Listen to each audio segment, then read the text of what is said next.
Echo Express takes game number 3.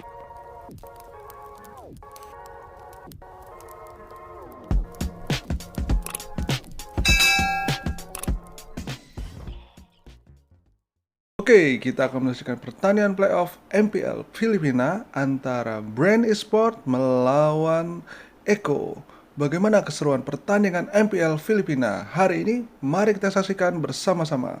Let's go! But look at that. Oh, early engage and invade rather on the purple of Bren Esports there from Echo. Yawi almost half HP. What happened? Why is Yawi super duper low? Something happened there that we did not see. So at least for the meantime, that just means that Kyle TZ is going to be relatively safe in the early game. So he's probably going to reach that level for that sweet spot where he will go and assassinate people on the lanes.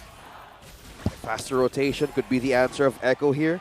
Again, the coverage of Bren Esports in this fan in the hands of Kyle TZ is, or could be greater of an approach to just test the mindset of Flicker onto the turret. Ogwen almost falling down or being the first blood of Echo, still on a safe back home.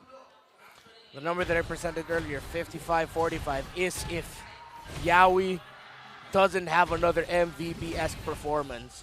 But definitely with the fanny in the hands of Kyle TZ, they can take risks early on. Just make sure they're calculated risks to build up a snowball for themselves. And if you're talking about snowball, Bren Esports, the Nathan is one of the scariest snowball heroes I've ever seen. Yep. A lot of players have experimented with it and have had not much of a success. Is this going to be the one? Is this going to be the Nathan game that we're all looking for? Yeah, Super Marco loves that Nathan pickup. Former top global Nathan is Super Marco. Tremendous player with that hero. But Benny Cutie also used Nathan earlier this regular season. So Echo will be familiar with the limitations and the preferred angles of one Nathan. First hurdle is up. Flapdies and Ogwen are here for Bren Esports. Oh, I think Flap TZ already used up the final slash quite early on. Will not be able to slow down Carl TZ. He secures that turtle even with a fanny inbound. Yep, steel cable was there, but too late to use that retribution right on point. Echo secures the first objective. Right on to the pressure of the gold lane. Benny Cutie will be the one here for a greater damage investment early game. Yeah, Carl TZ actually less than half a second just faster than Kyle TZ with that retribution. So that boiled down to the little numbers of it all. Great play there by Echo. They did everything that they could to provide space, but that's what you expect when you're up against a fanny. That as much as you will provide space, vision for your jungler to save the retribution, fannies are just like mosquitoes, man. You know, and then either they'll get it or they won't. Beautiful sound effects, Mr. Reptar, and because of that... That was OSX. Oh, that was OSX, sorry. Yep. So Sanford used a flicker there. Yeah, force it out. Yes. That's a pretty good sign for Flap. We saw Flap TZ just go ham on Arlots previously. Is this going to be one of those games?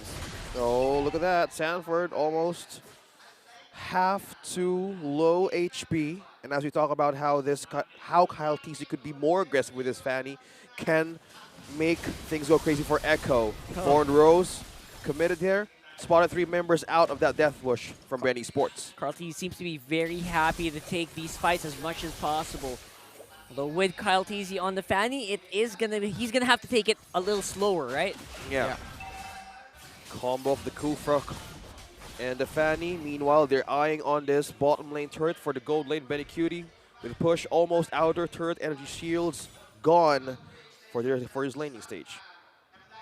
Echo right now, and Bren very calculated with their movements. No one being overly aggressive. I thought Bren Esports would really up the tempo here, but seems like Echo aren't giving Bren Esports any opportunities. And look at that push down bottom lane. Super Marco getting pressured. Echo doing everything they can to delay the farm of the Nathan. Oh, okay. Surprisingly, they're more on the slow and steady pace, fanny type of movement.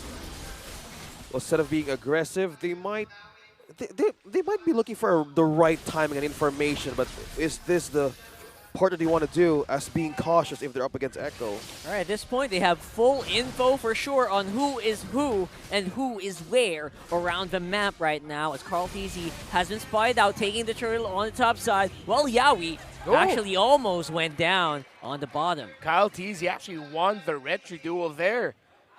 Able to secure the turtle there for Bren Esports. While Echo gets the tower down bottom, they decide to give up a major control of the turtle. They said, you know what, we can spike up our carry now, do what we can to put Benecutie in a better position. But despite all the rotations and disruptions that Echo did against the gold laner of Bren Esports, Super Marco is still in a good position. 600 gold lead for Benecutie, but considering everything that Super Marco had to go through, he kept it close. Yep, and has he wait for the right time to strike?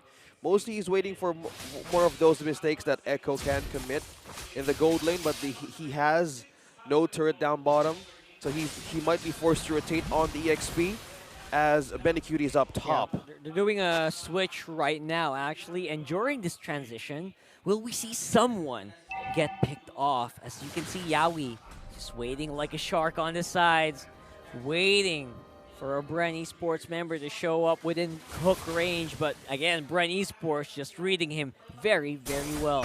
They know.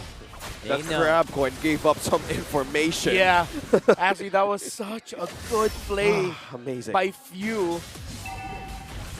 Oh, look at that. Tower goes down. It's not going to be safe enough for Bren Esports members. And the first one to go is going to be Carlteasy on that Fanny.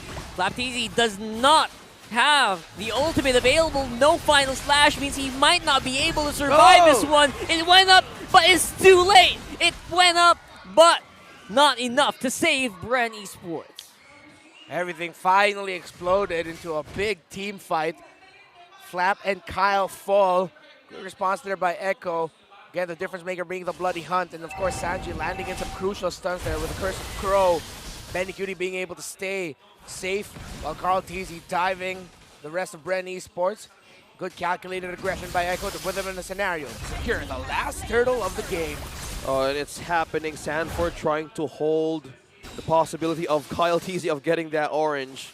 And to go back on how Echo is really fighting out this Fanny. Oh, an iron hook! Here we go again. It's going to be Ogwin this time around with Carlteasy making sure that they secure that kill. But while not be enough, it's still going to be the Echo Express. Choo Choo Ka-Choo going straight into the purple area of Bren Esports, and Flapteasy will also fall. A 3-0.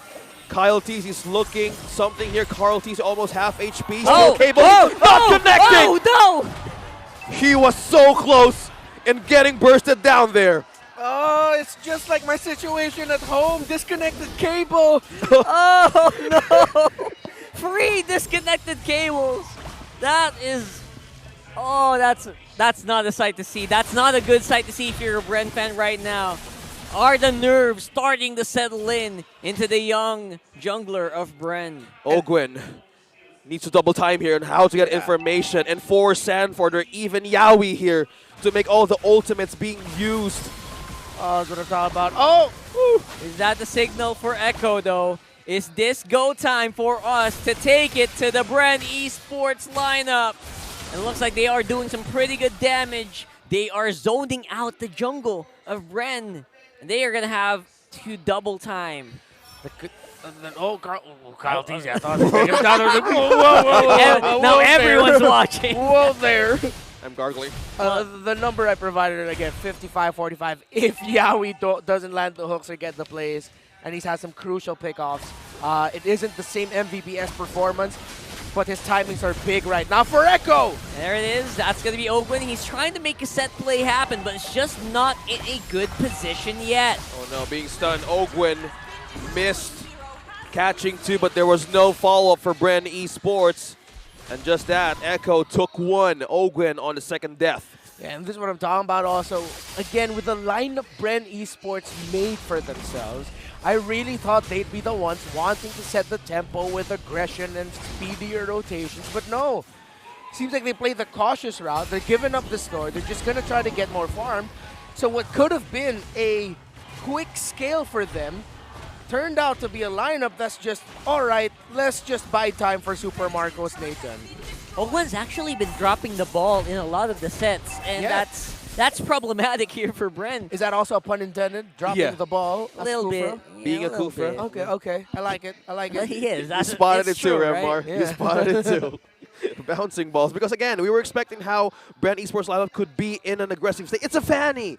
It's a Kufra. And most of the times, it's just purely your mind being played. If you're Echo, again, a Fanny could be all over the place. It could be all over the map, taking and stealing those objectives.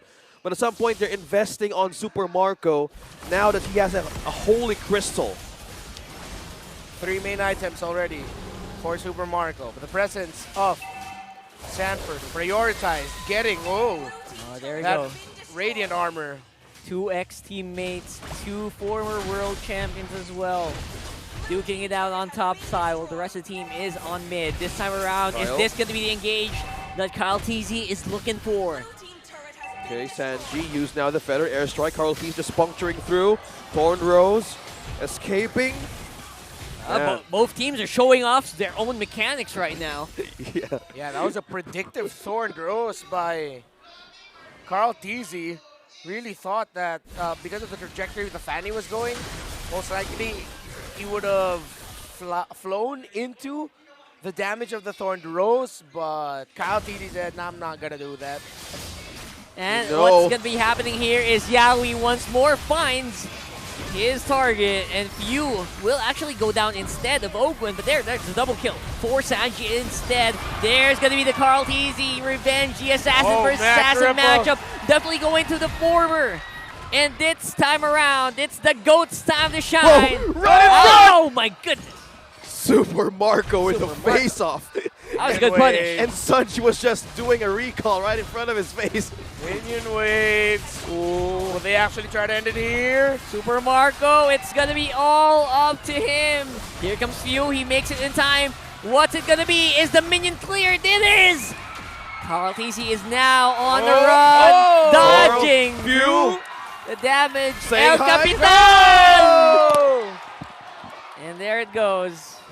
That's the reset there being provided by Bren, and maybe because of some shenanigans being done by Echo as well. Once again, Echo overstayed their welcome. You saw, though, why they wanted to do that. But Bren Esports, knowing that their job is simple, let's just clear the minion waves. We can clear this fast enough already. Sanji takes down Few. That's mid lane diff right there. Oh, Feather Airstrike Flicker combo. 4 members back away. Yaoi's on pursuit. Will it be Super Marco, though? Echo's going choo-choo right now, straight into the 3 members of Bren Esports. The final flash activated there by Flap TZ is going to be enough to slow down Echo for now, but looks like Sanford's not done with you yet. As he gets the grips on Ogwen, the Kufra will also fall. Super Marco is caught as well by the Storm and Benny Cutie. He could be posed to finish this right here, right now. And that's exactly what it looks like from the World Champions. 1 more member left, Few. Few is still holding it, but now he's not going to make it. Sanji with a double kill now. Echo. Echo Express takes game number 3 in a dominating performance. Sanford with a flicker.